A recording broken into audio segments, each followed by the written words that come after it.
G'day and welcome to the Off Chum Podcast. Don here with you. I hope you're having a really good week and the week's about to get better. Got a great show for you today. Some good friends of the pod and good friends of mine actually. Max from Supermassive Venture Studio and Hendo, who we've had on the show before. One of the world's leading market makers and international man of mystery. They're both going to be joining us. We're going to talk a little bit about the institutionalization of Bitcoin. Are we selling out to TradFi as an industry, but also going to be looking at the markets and helping understand where are we in the hype cycle at the moment. We're going to talk Treasury Companies, why are they popping up, where are they going.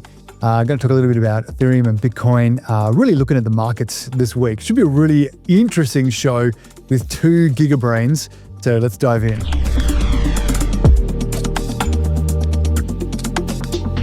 Max, haven't had you on the show before. Maybe fill us in. What's your origin story in blockchain, Web3, crypto? How'd you get started? Well, how did I get started? I mean, probably like most people, I bought Bitcoin back in end of 2016, and then So what was the intro price? 2016, what's that, 1,500? Yeah, I don't know, 18, 16, something like that. I'm not sure. And then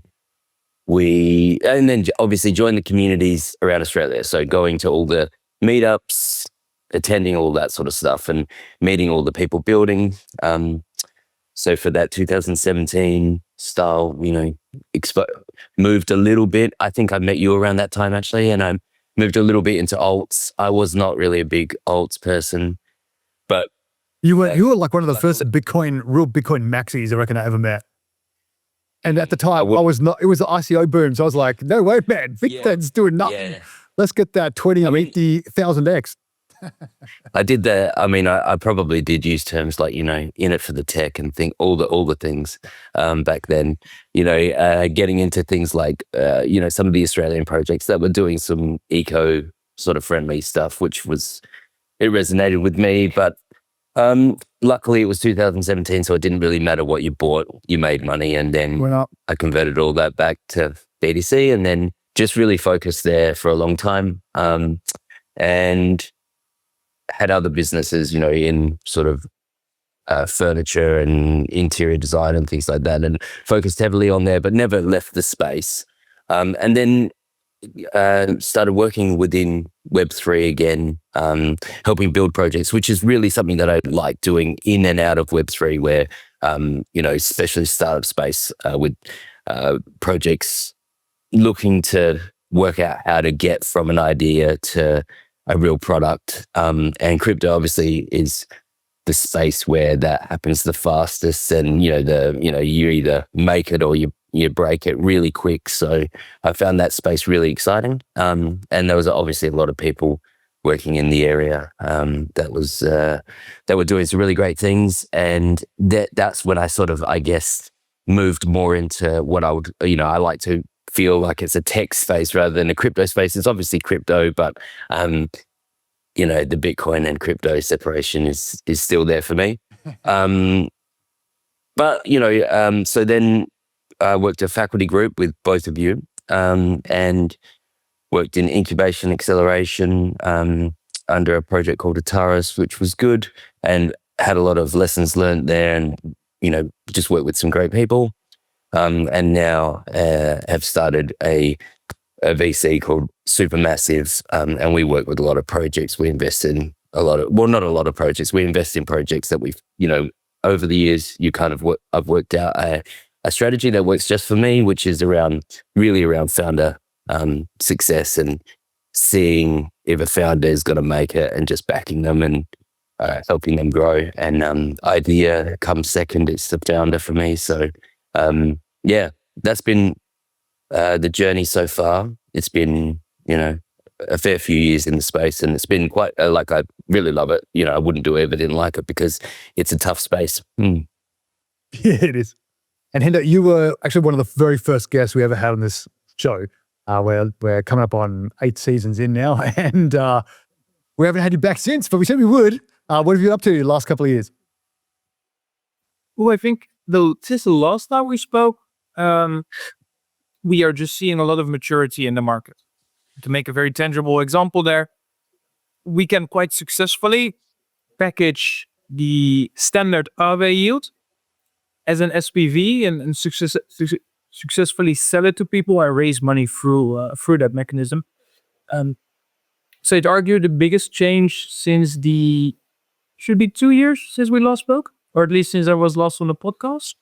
I'd argue the biggest change is truly the maturity, and obviously we're also seeing that in some of these market meanderings and the slowdown of volatility on the let us say lesser performing assets for while attempting not to insult anyone's backs. Well, yeah, I was going to say that's a good place I think to start our conversation. Let's talk about. I mean, since BTC got its ETFs and institutions started jumping in, people started putting their retirement savings into Bitcoin. If you want a little bit of exposure, you don't have to have any private keys, those kinds of things. It seems that, regulatory environments have become much more sanguine towards Bitcoin, blockchain generally, crypto, perhaps a little bit as well. Are we undoing ourselves? Max has said, you're in it for the tech before. I know many people really got into it because of... That's a joke, obviously, but yeah. Yeah, obviously. But even many people genuinely did get into it for the philosophy of decentralization, real democratization. Banking the unbanked was such a really big deal for a number of years, and unbanking the banked also was a narrative that came around for a bit. Again, all philosophically driven around how do you actually have some sense of control? Are we not relying on TradFi and governments to dictate how you actually use your money? Whereas it seems now that those players really have moved in. Is this a good thing for us? Hendo, you mentioned the space has matured. In a sense, maturity is great, right? Because you get perhaps less volatility or more predictability, better players, people who perhaps didn't trust or were just dipping their toe in before and now actually jumping in and creating really awesome things. But at the same time, we seem to have far more, the better the regulation, the more the institutional players, the more it seems like becoming more and more like TradFi, perhaps losing that decentralized, democratized edge. Where is this going to go? Is it just the fact that we just throw up our hands and say, well, we were always in it for the money. Bitcoin's, mid ones at the moment, on its way maybe to 250. That's all we really care about. Let's bring everybody in, all the institutions, just become TradFi, and because we're early, we'll make some money. How are you thinking about these things? Let's go, Hendo. I think we can all be pretty proud. And I mean everyone in the space, right? I'm not talking about the three of us, and I mean everyone. I think we can all be pretty proud of what has been achieved, right? I'm sure you as Australians have seen this, but there's a Bitcoin mortgage vehicle now in Australia, which I think partially received approval, or it's getting along nicely. Which, when Max and I got into this, that was unthinkable, right? That was unreal. And then again, right, like sticking with the Aave example I gave, there are some very interesting and I wouldn't necessarily say wealthy, but also high level people that we're interacting with who we can make understand how it works. They are receptive to it, and they are willing to, put in pretty large sums as long as they don't have to do the actual management and the private key part, right? Because that's still very scary. I think we can be all very proud of how far we've came if you strictly look at it from that angle. The, I guess, byproduct of all of this, that is the fact that obviously throughout the years, we created, and with we, again, I mean the industry, all of us, we created many Ponzi's and many cowboys in those Ponzi's and many synthetic heroes as leaders of those Ponzi's, right? We all remember Sam, we all remember Dope One, right? There's many of these people in the past, and especially if you look even further.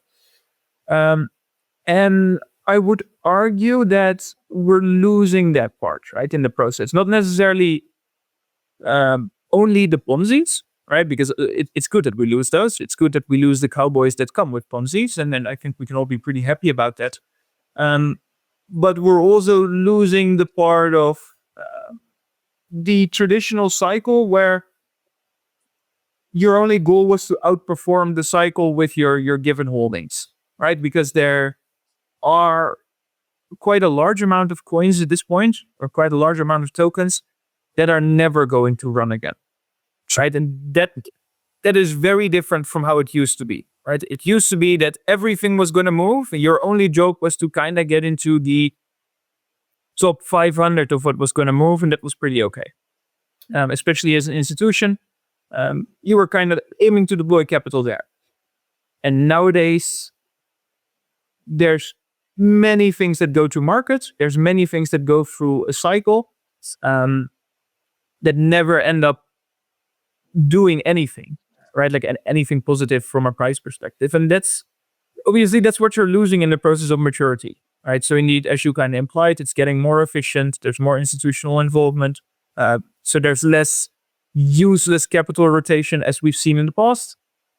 I would argue that creates less opportunities for the average Joe, and in all fairness, for the majority of us. What do you go for alpha these days?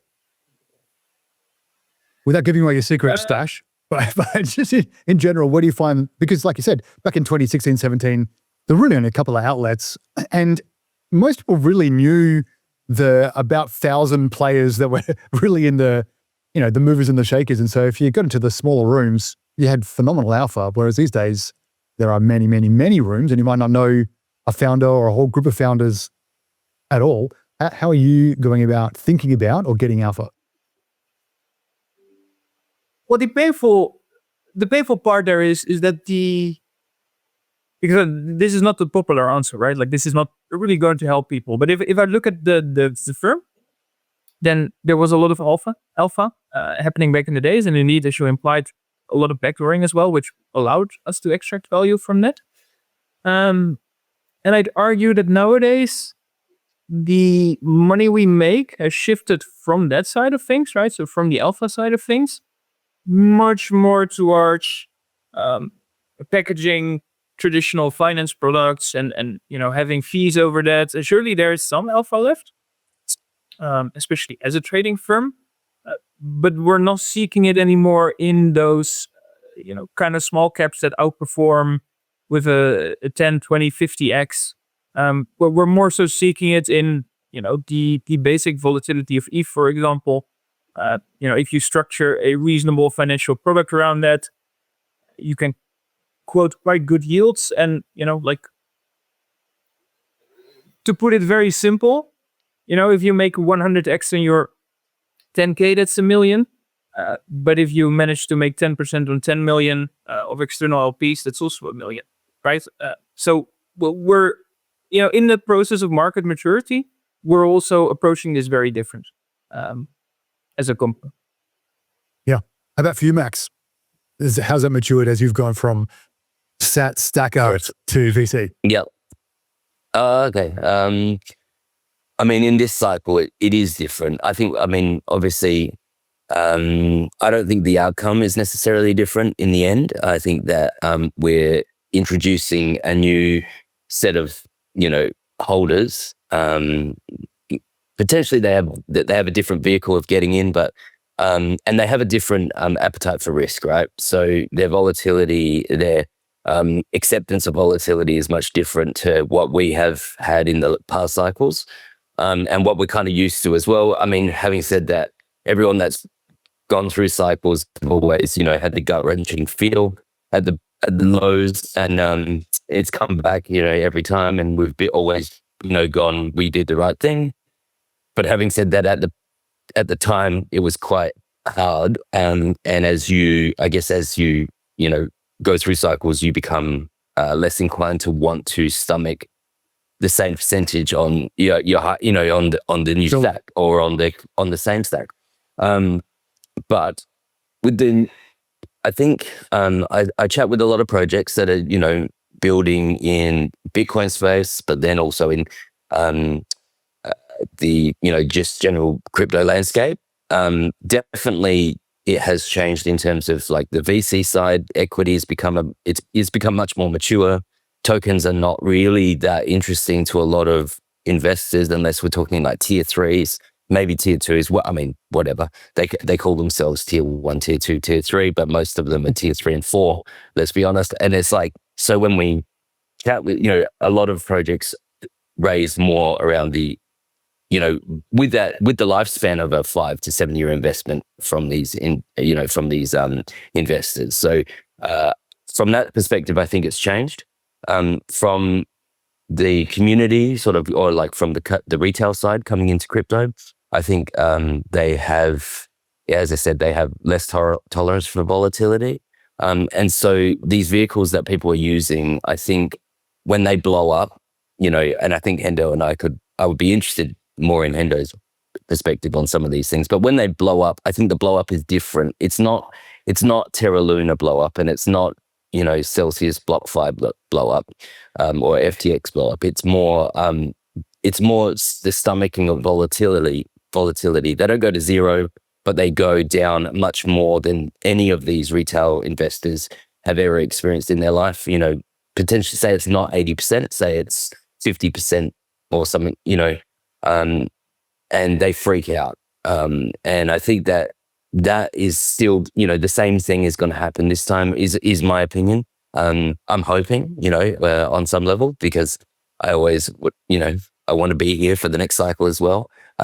But so I think pretty much we are maturing, but we are going to experience a very similar, the rhyming keeps happening, and it's just a version of it, but people are becoming less tolerant to that, or their ability, their freak out point is much higher. So as in, they'll stomach less drawdown. So I think we'll get the same freakouts, but with people in the space that have been here for a while will be, what is this, a drawdown for ants type vibe. So that's sort of where I'm thinking about, just general. I mean, that's mainly around price action, but also just the type of participants we have here. I think the question that you had around, have we given up something, some of this sort of like the ethos around decentralization? I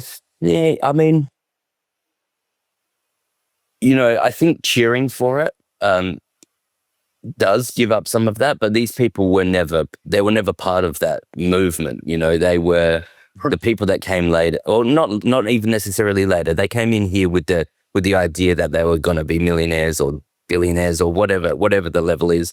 So I think the people that were truly sort of decentralists are still potentially out there. There's a whole bunch of them. You see things like, obviously being integrated more into traditional finance is a win on some level, and so people cheer it. Even people that have been in the, started in the space right at the beginning are cheering for this stuff. And I think potentially it is a win. It is what essentially we wanted. We did want to become bigger and bigger and bigger over time. Whether it's about the money or whether it's about decentralization, that's kind of the question, right? And it's about how are these, this self-custody versus custodians, all this sort of stuff. Like, we saw it in the last cycle. The only thing that worked during these, chapter 11s and things was DeFi. So DeFi automated, worked well. Everyone else got wrecked. So I think that's a lesson that was learnt or was tested then, and it will be learnt in this cycle pretty well. Do you think that the whole industry has matured? Do you think just we, like people who've been in about the same amount of time as us, have matured? Are there still spaces for people to come in now and kind of have the same kind of tactics or ideas as before? Or are tokens dead, DeFi dying? We're just becoming institutionalized, but different rails. I would say, we've got saturation, right? So we've got a lot of builders now. So we've got a lot of eyes on the space, and we've got a lot of good builders building cool projects, really niche, right? So there's so many niche products, and there's like not enough capital to fill all of the pockets, within the space. So consolidation will happen naturally, but you don't get this type of growth or this type of movement and fast paced building if it's all under, in one silo, we need people to be doing these pockets, and then they can either, combine eventually, or, others can erase others, and capital can flow to wherever, for example, I mean, I think you mentioned in the early thing, like the hype stuff, obviously capital is moving there. It's just, there used to be a flow though of people coming to Bitcoin. Yeah. They play around with Bitcoin. Yeah. They'd see Ethereum or DeFi or Solana and they go, oh, let's take some of our profits. Now we've made a little bit, we'll chuck it over there.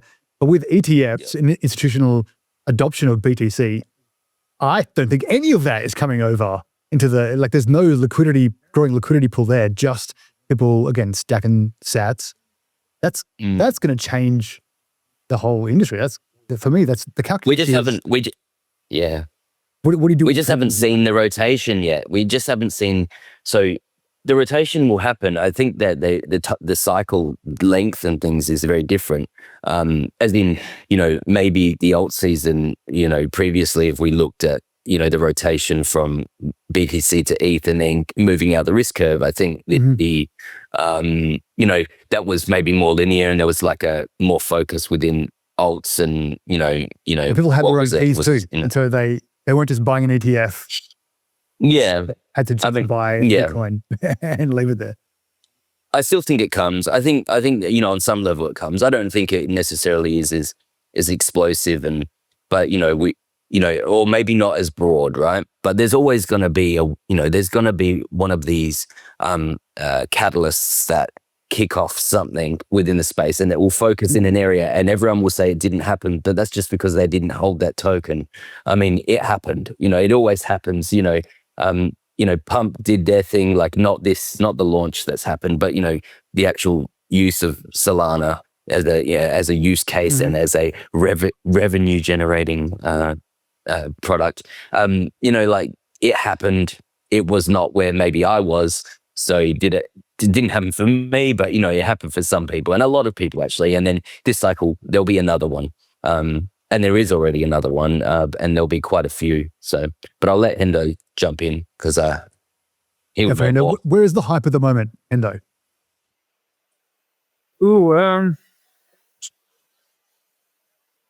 That's a tough question. I think like when we're speaking, it's kind of we're having this small summer rally, right? Now summer rallies tend to not sustain, at least based on historical data. So I'm a bit hesitant to say that the rally we've seen now rotates into something, and that's where the hype should be. So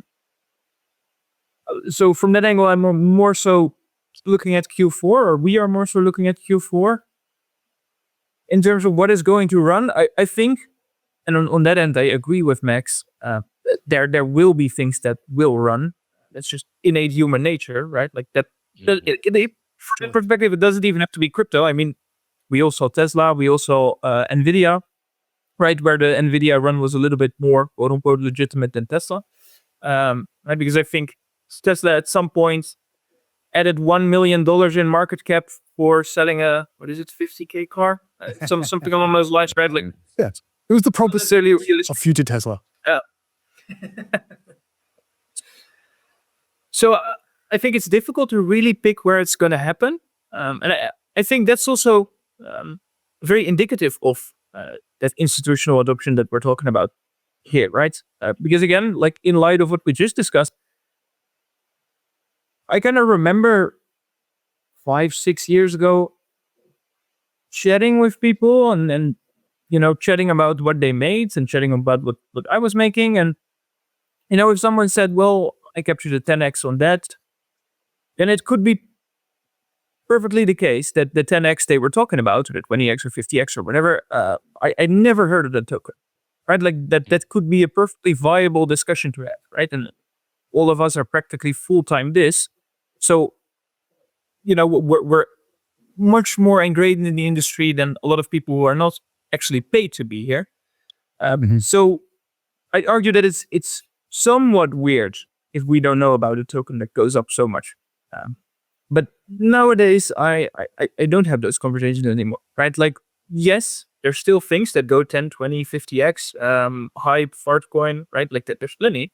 But at this point, we all know them, right? Like we all know it's happening, and it's never really an obscure name that continues to go up, right? So I think that maturity that we're talking about just translates into you as an individual having to be much more selective and much more careful about what you're buying. And I would argue that makes the game significantly more difficult. Because, especially if we dive into Max's example of Pump Fun, I don't have the numbers in front of me, but I think they launched 50 I think people use Pump Fun to launch over 50 or 100,000 tokens. Less than 100 of them really did any sort of reasonable performance. Yeah. And I can imagine that, as an external participant, it becomes very unreasonable to have a full-time job, to have a life, to have loved ones, friends, and, other things that you're doing in your life. And at the same time, scouring so deeply through the internet that you're capable of finding the 1 in 1,000 that does something useful. Whereas they all look, most meme coins all looked relatively similar, right? Like the whole thesis of a meme coin is that they are strictly useless. So you're scouring through 1,000 useless coins to find the one that is also useless but ends up doing something. So from my angle, we kind of achieved peak degeneracy with Pump Fun, which was cool to see, right? Like, and it's cool to be a part of. And I think that's kind of the ultimate station we always were aiming for, right? Because in the ICO times, it was also vaporware, most of it, except that people attempted to dress it up. Yeah. Then during DeFi summer, it was also kind of vaporware, but at least a little bit more useful. And again, people were dressing it up a lot. And then, through these periods, we've obviously had plenty of tokens that were kind of vaporware. But again, they had a good white paper and they had a good product. And then, in 2024, with Pump Fun, we kind of just, I guess as an industry, decided to accept it. Go full vaporware. Exactly. Yeah. Go balls to the wall and have that supernatural speculation enter, right? Like speculation without bounds, without logic, without anything. And I would argue that logically, if there's no real parameters to compare on, that makes it more and more difficult to kind of find these winners, right? And like, it becomes more and more gambling, I think, rather than any kind of fruit. We're talking about Still with gambling, right? Yeah. But even memes, say 3 years ago, there was still some sort of fundamental analysis you could do in terms of the, roadmap, community. We all have a mutual trader friend who I won't mention his name. But for me, he has been the meme whisperer for a long time. And he talks about these days as memes as being PvP, where they'll be chasing a narrative or chasing Donald Trump will say something and then a bunch of people will jump on and make these tokens and there'll be 100 of them and they're all vying to be the one that actually comes through. And so that, that's the new way of doing it, but it's more gambling now, I think, than it has ever been to try to make money off of memes. Well, that's the thing, right? Like back in the days, the whole thesis was, you review the white paper, you review the roadmap and the website, and then you kind of make this decision for yourself in terms of how high do you argue the probability is that someone else is going to buy this at a much higher price than you are. Yeah. And now, like with what you're describing, I would argue Trump is one of the better ones, even though I'm not too fond of the way that went down. But yeah, right. Like something goes up because of a statement made by him. And, if you're trying to get into that early, you are entrusting him with the fact that the statement remains, right? And we saw that with the, I think, president of Argentina. I'm not super home at politics in Argentina, but, that whole party where he made the statement, people bought, and then he retracted the statement, right? Like you're at mercy of that. Yeah. Yeah, man. You mentioned we're having a little bit of a summer at the moment. I'm wondering how much of that is to do with, now we've brought up Donald Trump, the Genius Act and trying to make stable coins more mainstream and legitimate. Stables aren't much of a narrative. I mean, they're a great narrative in kind of global macroeconomics, financial transactions. I think they're one of blockchain's absolute killer apps. There's not a lot of ways to make a lot of money from stables unless you short one to zero, Hendo, and make a lot of money. But for the average person, that's not really a narrative that people are going to jump on, like in the past, NFTs or memes or RWAs or those kinds of things. Is there any narrative you think at the moment that's helping this mini kind of hype cycle we're in at the moment, this mini summer? Is it just the regulatory sunshine? I think the leading narrative here is the fact that on the one hand, stablecoins and the Genius Act, it all helps a lot with dollarization of this planet, right? Because to make a very blunt example here, most of the things I do, I compare in dollar value, even though I do not live in the United States.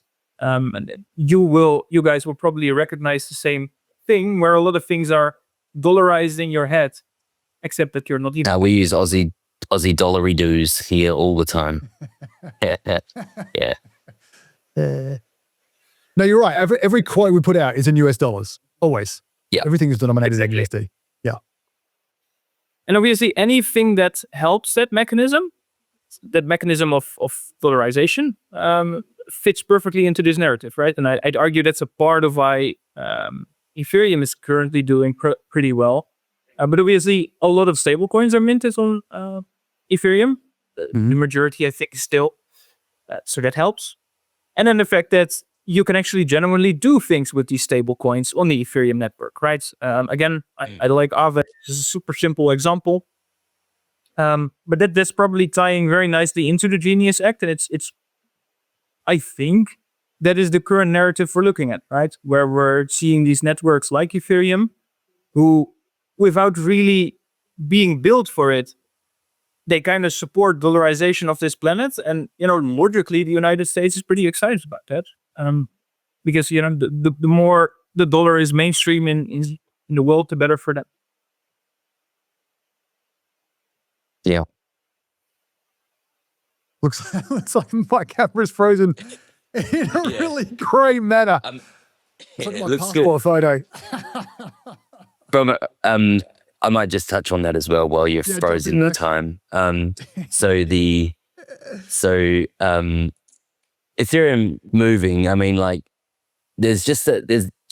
I'm always thinking like the narrative is probably less, like it does play a role in building the momentum on the trade or on the, on the rotation and the interest. But I think, I just think it's, it's timing more than that. We have, Bitcoin dominance just slaughtering Ethereum for eternity, it feels like. And then, in all of our groups and any conversation that we've had in crypto for the last, since the last cycle, it's just been jokes about holding ETH and how ETH is dead and things like that. And obviously, we all know that, all the use cases Hendo mentioned are completely true. And there is the one, it's where all the stable coins live. It's, we use it for every, pretty much every transaction. The reason I hold ETH is because it is the gas of crypto. You need to have it. And so I think there's just the right amount of pain that a community can suffer. And then, you look at the charts and you look at how, Bitcoin dominance rips, and then eventually, something has to break. And when it breaks, we get a little summer. And then once we get the little summer, then, Tom Lee comes on and says, blah, ETH's the best thing ever. And everyone starts piling in after the fact, after, if you were, after some of the TradFi guys or whoever has this, I don't think anyone decides that it moves, by the way. I just think that the market itself, the community, the whole, the hive mind just, experiences enough pain that there's a relief rally. And that's what I think this little summer rotation is. Obviously, it's rotated out into the typicals, the usual suspects like XRP and I don't know if ADA's rallied, but I assume it has. I mean, I haven't looked at it. And, Solana's starting today, I think. And so, Solana just beat out BNB for market cap. Okay, yeah. So it's just like one of the, it just feels the same, it just feels the same as every other cycle, right? We get Bitcoin dominance, peaking out, and then we have a little rotation, and then the whole of crypto Twitter and the whole, everyone starts freaking out saying like, ha, ha, ha, it's our time. We get, whatever side you're on, that's a good photo as well. Whatever side you're on, you get, that community going like, I was right all along and you were wrong, and then it rotates again. And so, it's just like, it's just markets, right? It's, I still think we get a little blip, we get a little, it cools off, people freak out a little bit, and then we rally into, like the, sort of, the Q4, and then we rotate back out, and that's where, that's where we get kind of silly. And, that's when because we need to get the Christmas jumpers out, right? The Christmas ETH and BTC jumpers come out, and, all your friends are getting rich except for you, articles, all that stuff. And, can we crystal ball? What do you think what's the market top going to be for BTC and ETH? I don't know. I feel like timing wise. What's the bull max? Like, what's the speculation? We're going to crack 2? Doesn't really matter. Are we going to crack 2? Yeah, probably. You might as well just go high, right? Otherwise, you got to be wrong either way. So let's just say 700. It doesn't matter. It's a timing thing, I think, more than anything. Even if it hits 700 for some reason, anywhere I try to trade it, it's not going to let me touch it, and so I'm only going to get at half of that. Yeah. So all the systems break when we get all-time high as well. So respect both sides. Sell just before the peak and just after if you have to. And any magic numbers you're looking at? What I think is most interesting that I don't really think it's going to be as cyclical as it has always been. I don't think we're going to go to 200K, for example, and then just teleport back to 50K.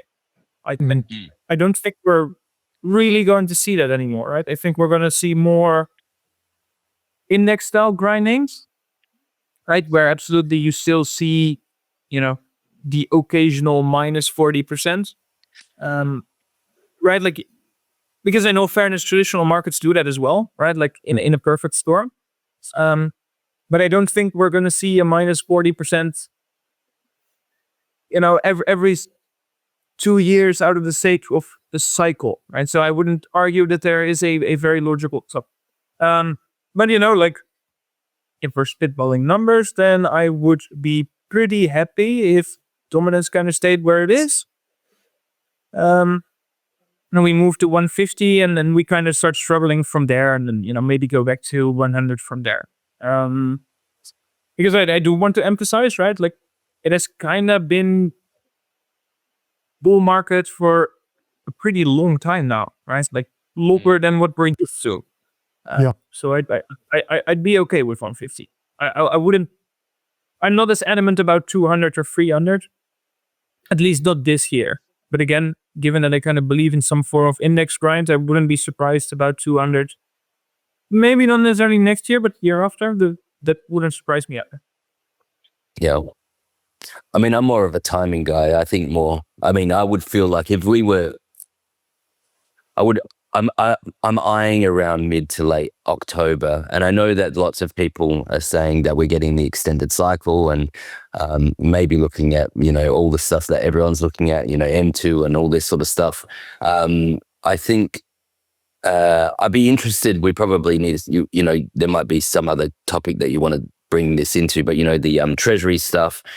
would be interested in to see how people react to that. Not so much MicroStrategy, but like the other companies that are, piggybacking the idea and how they affect the market, especially on the downside. But I'm thinking, around, let's just say 25th of October. Wow, okay. I'm thinking, yeah. I think it's, obviously it means nothing, but that's sort of where I've always been looking. Rather than price, I'm looking at time and just following like very similar cycle time frames that we always have followed. And I look at those cycles and see a very similar price action across all of them. I don't really see any differences here. And so, and then obviously, looking at indicators and things like that, but I'm not a trader, I'm just holding. So, if I was looking to cash in lifestyle chips, I would be focusing at around that time. So, realistically, we're just thinking Q4 this year, I would start to focus on, what would be my next move with capital that's in this, that's in assets at the moment. And then we could just assess then, because the market says it keeps going into, Q1 2026, Q2. A lot of analysts have been saying this, but they also said that they thought we were going to get early left adjusted top as well, the same people. So now they've just shifted their goal to the other side of the cycle top, in my opinion, and it plays out the same. Yeah. If we, you mentioned the treasury companies, you look at someone like Michael Saylor and MicroStrategy historically, and you go, they would buy, he'll get laughed at every dip, he'll get laughed at. Every time BTC tanked, he get laughed at, and then he kept buying and buying and buying and buying, and MicroStrategy have kept buying and buying. They seem to have a real resolve to buy and hold, whereas there are a lot more companies and even states who have been buying Bitcoin for treasury.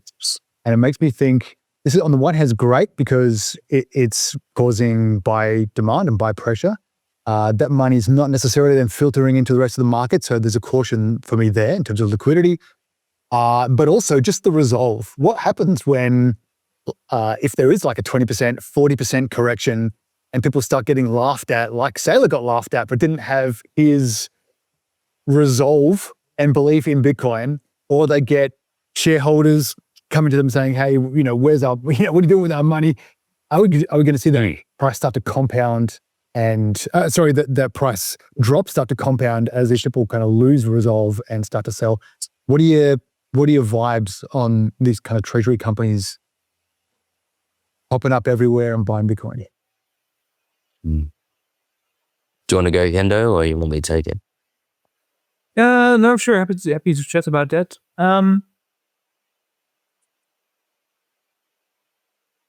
I think because we are on the world stage at this point, I don't think we will have that resolve in a very panicky way. Sure, it's gonna hurt, right? I'm not gonna deny that, especially this amount of sell pressure would be fine. But we're big enough at this point that there's probably a lot of capital sidelines who is not amateuristic, right? Because amateuristic capital sees Bitcoin coming from 120 to 100, and their natural instinct is, okay, this is going to go to 80. And then it goes to 80, and then your natural instinct is, this is going to go to 60. And at some point, you still become sidelined and it reverses, right? Like that's pretty amateuristic. Whereas a lot of the capital that we as a company see come in, also just through our doors, not even necessarily on intrinsic data indicators, are just people who, park significant amount of money with us and just give us the instruction of, hey, try and accumulate Bitcoin when it finally starts to seriously go down. Right? And they are strictly price insensitive because on the one hand, they have a lot of money, and on the other hand, they are rather professional about it, which is logical because otherwise they wouldn't have a lot of money in the first place, usually. And on the other hand, there's probably also a lot of institutions who are willing to take that approach, right? And that is very different from the flash crashes we've seen in the past, right? I wouldn't say they were fueled by amateurism, not whatsoever, right? Because most flash crashes do start with serious professional selling, but they are sustained by the amateuristic unwillingness of actually backstopping it somewhere, right? And then we saw that in, I think, 2020, obviously, with the COVID crash, that Bitcoin finally did go to 3K. Arthur Hayes did what he had to do, but it was mostly because there was no willingness whatsoever from all of us, right? All of us as partially also amateuristic participants to just step in and do some serious buying, right? Because all of us, once it went to 3K, most of us were thinking, okay, this is going to go to 0 and that's the end of it. So I'm not going to buy here. And that's obviously why Arthur Hayes had to do what they did. And I'm very grateful for the fact that he did. But I think that is very different from where we are now. And that's kind of why I made that index grind example. The famous indexes that we all talk about, they also go down. And they also go down, 40% during an economic recession. But everyone's excited to be buying that, right? Usually. Yeah. I mean, from my perspective, the sailor thing, I mean, I'm always super reluctant to have what I call like a new god within the space. There's these self-imposed figures that come into the space and then people come in and praise them for some sort of genius. And so far, everyone has been bad for the space. And so I'm always reluctant, not saying that will happen, but there's some feeling that, we all have deep down. I think, Hendo, you described it to me about, the infinite money glitch that they have created, and why, how that works sort of above my it's above my like my brain capacity, but I still it just doesn't feel like it should work, and I don't want to sound like one of the naysayers on CNBC or something, but I think once the volatility thing, as you said, trad is used to drawdowns. It's not saying they're not. I think that the people that are getting into crypto through these mechanisms are not necessarily they're not going to be used to a 60% drawdown or 40% or whatever. No one's ever used to that. So it'll be loud, and it will, obviously Bitcoin will die again at that point, and then come back. So it's not a big deal. It just depends on what we call, what we call an issue here. But when it comes Hendo's saying there is conviction waiting on the sidelines, ready to jump in. Oh yeah. There's always going to be, like, that's why, we could get to 180 or whatever, and then pop back up to 120 or whatever we've made it to. But yeah, like the copycat treasury companies, I think Don is like a really good point that we don't really, these companies are not going to have the same conviction. Sailor is doing something, whatever, like, is it ego-based? Is it, it has to be quite massively ego-based, and saying he's going to take it to the grave with him and things like that. I'm never going to sell.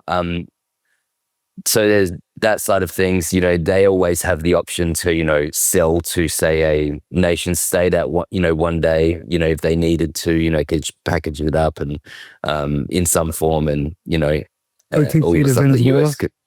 I saw that. Yeah, it was like not even just So yeah. Oh yeah. Well, that's good. Good on them. But yeah, so I think, but when it comes to sort of, I forget what they're called. Is it Metaplanet and things like this? These guys are, they're less tested. They're less public about their holdings. Like, they're proud that they're doing it, but when it comes to the crunch, and when, as you say, when people start screaming at them, are they going to be able to hold those bags? There will always be buyers. It's just a new version of whatever the last cycle had, when people sell off in chunks. It's not anything new. It's the same thing. It's just it'll be publicized more on just normie news channels. That's the only difference. Yeah. Amen. We always finish the show asking this question, and so I'm very keen for both of your input on this. But what is there in your mind, you're thinking that you find yourself consistently in the minority position. Everybody thinks we're going one way, but you are convinced, maybe quietly, maybe noisily, that we're actually going in a different direction, or everyone believes something's going to be great or terrible, and you actually think it's quite the opposite. Help our listeners with your best, doesn't have to be controversial, but what's your best minority report? For Hendo. So, Contrarian position, go for it. I shouldn't say this because people who try and trade these tokens are my company's counterparties, right? So the more people try and trade these tokens, the more our company makes. But my contrarian take has always been, and I've written this down multiple times in groups with you guys, but I don't think I explicitly mentioned it on a podcast before. My contrarian take is that 99% of people are much better off trying to work on an e-com brand or some networking, or, especially with AI nowadays, some copywriting work, or trying to be an influencer or something. They are much better off doing that than attempting to seriously trade crypto. Right? I would argue that, and again, this is a simple philosophy that even I follow, while I'm paid to trade. I am super happy having ETH and some Bitcoin, having some stables in Aave, and growing that stack through my continued effort in life. And then, I often, or well, not often at this point, but I frequently hear and read about people who have 5 figures to their name. And, they are grinding it out in the tranches. And, sure, some of them will win, right? Like, yes, there's this magical 1%. But I believe it's the wrong strive for most people. Because it's like, on the one hand, it's a very, very difficult game to win. On the other hand, the goalposts of the game keep shifting, right? Because even though I agree with Max that, crypto is still pretty cyclical, this cycle is just different than last cycle, right? Where everything went up and now not everything went up. And like the goalposts keep shifting. Your competition keeps getting better. And people always underestimate the amount of available data and the amount of available resources that their direct competition has, right? Like as a template market maker for some of these tokens, I have access to so much information and so much direct lines that I always wonder, who is on the opposite end of this trade? Because I can't understand why you're taking it. That would be my very contrarian take. Yes. Better to be a builder. Better go make something rather than trying to trade in crypto. Is that what you're saying? Yes. How about for you, Max? I think it's just, it is about the cycle. I've been working with a lot of projects and a lot of smart people. A lot of people have come into space building projects that are focused on, bringing some sort of DeFi to BTC, these types of projects, and really cool stuff. And they all say the same thing. They say, they talk about volatility being dampened because it's such a bigger market. They talk about the idea that this time it's different, that sort of mentality. And it's pretty broadly accepted that this time is going to be different. And I just think that it plays out exactly the same as it always has. And I think I'm talking exactly the same. So we'll find out. Obviously, that's my thoughts. I don't see why it plays out any differently. And I'm focusing on it pretty heavily from a Bitcoin perspective. I do note that, in terms of alts in general, this time has been different. The money has been directed in totally different areas. And I don't even think it's necessarily to do with EFTs and things. I think it's just that, the attention So you've got like, let's call it, influencers. So that's decentralized a lot with the different types of media. Before it was very tightly held by, it's not that, it was quite a few people, but this is very different. It's just so many micro influencers doing lots of shilling.